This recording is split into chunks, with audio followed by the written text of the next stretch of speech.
Hi and welcome back to the channel. As always, I'd like to thank those of you who've liked the videos and have subscribed to the channel. Thank you very much. I'll keep making videos if you keep watching them. Also, a huge shout out to my good friends Julie, Carl, Luke, Craig and Tina at Vectora, where I purchased this at the Great British Shooting Show. I've not done a video on it yet, and I thought it's about time I'll do this, especially after doing the video on the T68 by the Umarex T4E range. Also, a huge shout out and thanks to my good friends Steve, Dennis and Jeff the Cheeky Scouser at Atherton Indoor Range, where I'm here today. So, as I mentioned, I've had this pistol for a while now, and I've just not, like I said, had the chance to do a decent review, and I thought now's the time to do it, especially after the T68. So, the TR68, the revolver, here we go, and to be fair, I have shot this. So I just thought I'll give you a quick overview of what you get in the box, and then we'll take some footage of me shooting this at a target at the 10-meter range, and then we'll finish with a kind of closing. So here is the pistol itself. Now, predominantly most of it is made of polymer. Having said that, just to confirm, you might think, is it going to be too heavy or wieldy to be able to essentially hold? It's not. I think it's really great. Starting from the back, this area here, which is removable at the first instance with your hand, and then ultimately you can use an Allen key to tighten things up, as where you put your CO2 bulb. Now, CO2 bulb goes in backwards like this. And this particular valve allows you to insert a CO2 bulb, and then when you're ready, you can literally push this up like that. Can you see the springiness there? And then what happens is that little protrusion there pops out with a red circle on it to say that the pistol is live. I'll do a demo of that momentarily. Just talking about the pistol grip, it's really nicely stippled, and there's a really nice palm swell just over here. I don't know if you can see that. And finger indents over here with these like parallel lines going down. It does feel really nice to hold, to be fair. Moving forward, you've got the trigger, which again, it feels like it's made of polymer. And it's got essentially a safety element built into it. And this, when it is live, can be pulled. There isn't a dedicated safety on here, so be mindful of that. To go forward on the pistol, I'll talk about that in a moment. Let's talk about the rear sight. You've got a rear sight over here and a front sight over here, with obviously the white indents over here and here. Now, I am uncertain as to whether or not these are, I think these are fixed sights.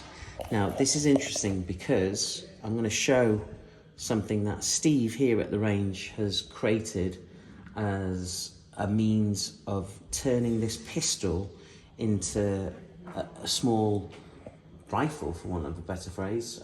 He's created a shoulder stock and been able to mount a laser underneath it, which makes this very, very cool. Cooler than it is, to be fair. Okay, let me talk about this area. This is actually decorative, it's fixed in place. So is this. To release the magazine, which is here, which is a cylindrical drum, you slide this forward and then down, which allows you to pop the drum from the right to the left. And it is here where you fill your .68 cal ammo from the rear end. So I'm just going to grab, bear with me a second. Thank you. Some ammo over here. Now, the good thing about these 68 cals is that, depending on what you're shooting at, they're reusable. So here we go. Literally from the rear end, I'm loading them in for now. And you put the magazine back in with this metal circular area here, which slots into this area here on the pistol. Okay, like this. and then you lift up this latch and allow it to return home, and then the magazine's locked in place and it can rotate. Obviously this is not loaded with CO2. As we move forward on the pistol, we've got some nice decorative lines over here. We've got a front Picatinny rail at essentially from the middle of the pistol going to the fore end, and we've got one underneath over here which allows you to put, and again I've mentioned you could put essentially some sighting aids or some torch or whatever you want. Steve's come up with an innovative way of using these, which we'll show you momentarily. And then at the end, you've got the actual barrel area, which that's quite intimidating. If that was facing you, I think you would be rather intimidated by the size of that barrel opening. On the side here, you've got the Umarex .68 cal laser etched in there, along with a serial number, and I think that's pretty much it for the overview of the pistol. It's very nice to hold. It feels like you're holding one of those quite the Smith & Wessons, really. It feels like you're holding a meaty pistol, and you are. And when this thing is shot, you can, let's just say you get the feeling that you shot something with significant power. So what I'm going to do for now is I'm going to pause this and we're going to put the attachments back on, and then what we'll do is we'll load the CO2. So here's the pistol now, and then we'll restart the video with the pistol in a completely different guise. We're back again, and here is what the pistol looks like now. So what I've done is I've asked Steve to explain his inspiration for doing this. So say hi, Steve. Hi. So Go for it. I decided I was going to put a small scope on this pistol, and I popped a pair of mounts on there, and then subsequently put it to one side, and noticed that stood in the corner of my office was a piece of carbon fibre tube, which I then thought, is that 30mm? It was. Popped it in the rails, which is a little bit of a unique way of doing it, and then started to draw myself a nice little comfortable stock to go on the end of it. So it obviously now mounts up very nicely. There's no aiming aid on the top, but obviously now I've added a very, very small, I think it's a Viper Ray red dot on the bottom, so it had no weight to the unit at all, but it gives you some serious aiming power. Really can hold it still. So that's pretty much the inspiration behind that. How have you found it with it on? It's really, really nice to shoot. Obviously, when you shoot it at the pistol, you are shaking about. It's not easy to hold a pistol with the attachments on, and of course you could adjust the length of this to suit a different individual. You can really hold it still. I mean, I'm guessing you can see that dot there. I'm holding that pretty still. So, let's have a look at the dot again. Do it again. It does make the difference, doesn't it? Very, very easy to keep it still. In terms of its accuracy, as Zuby said, we have shot it. It's not the best, but ultimately it is what's called a HDR pistol. If you did shoot it at somebody, and I don't suggest that you do, certainly not in the UK, it would hurt. And I doubt very much at 5 metres or less you're going to miss, but that's your choice if you choose to use that. But yeah, it's a lot of fun. It's a garden toy. We've had a lot of fun with it, playing with it at the range, and I think we'll probably have a little bit more fun this evening as well. So what would be good is if we took the pistol in its form now, and maybe took it, I don't know if you can hear that, but we're going to take it into the pistol range and just maybe take a mag through. But before we do, it would be good if you don't mind taking us through the magazine, not the magazine, the CO2 loading, whilst you're here. Let's turn that off. So to load the CO2, we remove the filler. I haven't got any with me, but we should really pop a drop of CO2 lube on there. Pop the cylinder in that way around, which seems a bit odd. You'd expect it to go in that way. That's right. tighten that up. You don't have to go daft with this. So there is an Allen key supplied, and it is just a case of put it in, and that's about it. And now, as Zuby said, we've got a notification probe there. If you just give it that's as much as you need to do. Now this is charged with CO2 and ready to shoot. Obviously, because there is a magazine in, it would, so I will take it out because... So that's now, we could actually blank shoot it and just gas off. Do that one more time. That's loud. Okay, so that's an indication of the kind of power output this pistol does as well. Okay, so thank you for that. What we'll do is we'll take this now into the pistol range and just grab some quick footage of us shooting it down range, and then we'll reconvene in here. Back in a second. We're in the 10-meter range now, and I've sent the target out, and we've got the pistol here all kitted out, pretty much ready to go. It's loaded with CO2, it's just missing the magazine. As you can see, there's a laser attached. There's the target downrange. He says, there you go. So hopefully you can see that. So what I'll do now is load up and see how the pistol does. So, drums in, just get that in place, and then pull that over. Right, it's ready to go. This is weird holding it like this, to be fair, but at the same time, it does provide you with a lot of stability. Okay, so let's go.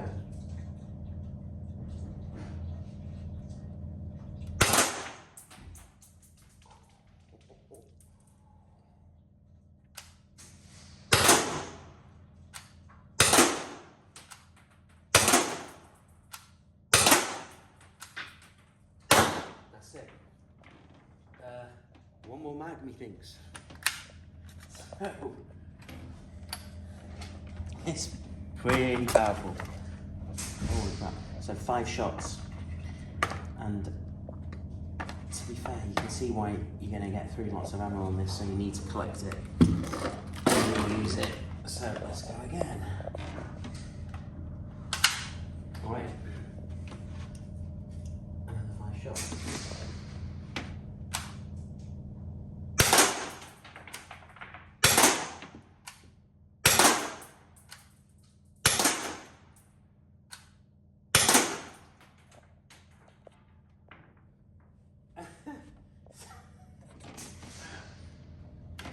Just take this out. Right, okay. I'll put the laser off, and let's just quickly bring that back.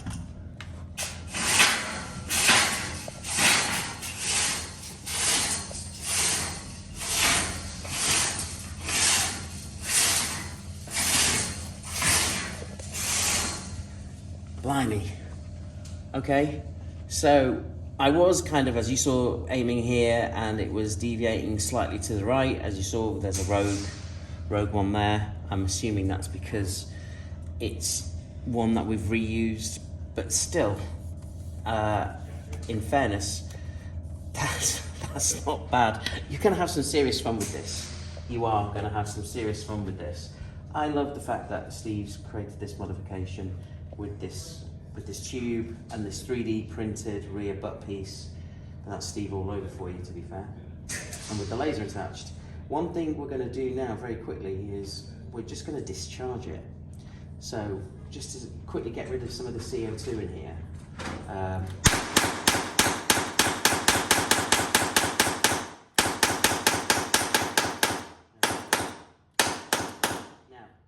there might still be some air in here. Now, just like the others, if you were to use a tool which doesn't mar the plastic area over here, what you can do is push this in and it discharges any remaining CO2. So bear with us, we'll get a tool and we'll do that on camera. So what better tool than actually one of the 68 cals? And the reason why we're doing this is because if you were to, say, do what I've just done there and think that's it, it's out, you may feel some essentially some residual pressure here, or some pressure whilst you're trying to release this, because there's still some air over here, which when you're trying to untighten it could cause issues with the thread. So just to make sure all the air's out, this is the best way to do it. So just using, and also just to be mindful that if you are going to do this, try and get rid of most of the air, because obviously when it comes out it's going to be cold. So literally just take one of the cowls and push it against here, and that's it. All of the air is discharged, and subsequently the protrusion goes back in, which means hopefully we'll use an Allen key over here now. Just pop this down so we can do this. There you go. And it's easy to come out. Like that. Simple. And out comes the CO2 bulb. There we go. So, overall opinion of the 68 by T4E 68 car. Do I like it? Yeah, the TR68, I think, if I was going to have to choose between this and the TR50, it would be this. Mainly because I think it has more of a, I suppose, meaner look to it. It shoots 68 cal rubber balls, which okay, and also paintballs and dust balls or whatever you want to shoot and the like, but I'm just mindful that they are more expensive, so that's kind of a downside. But I prefer the look of this to the 50 cal. Also, you can get other peripherals from Umarex. You can get a holster unit, which I haven't bought it here, which slots in nicely so you can wear it on your belt, which is great. There's extra mags, which you can get over here. So just bear with me a second. There we go. So essentially you can have no end of fun. And then you've got the ammo as well. And then you've got this kind of ingenuity to essentially modify it so it's got its own stock. I know the TR50 does have a bespoke rail, which essentially makes the actual unit longer. I wonder if Umarex is going to release something for the TR68. But do I recommend this? Yeah, I do. And is it a fun form factor for something that you're going to have some serious bit of enjoyment with in I suppose the garden? Definitely it will decimate cans, absolutely. So yeah, that's it for today. If you've liked what you've seen, please like and subscribe to the channel. Please stay tuned. I've got some awesome new stuff coming up very soon, pistols and rifles and whatnot, so please stay tuned. But until then, thank you very much, take care, see you soon.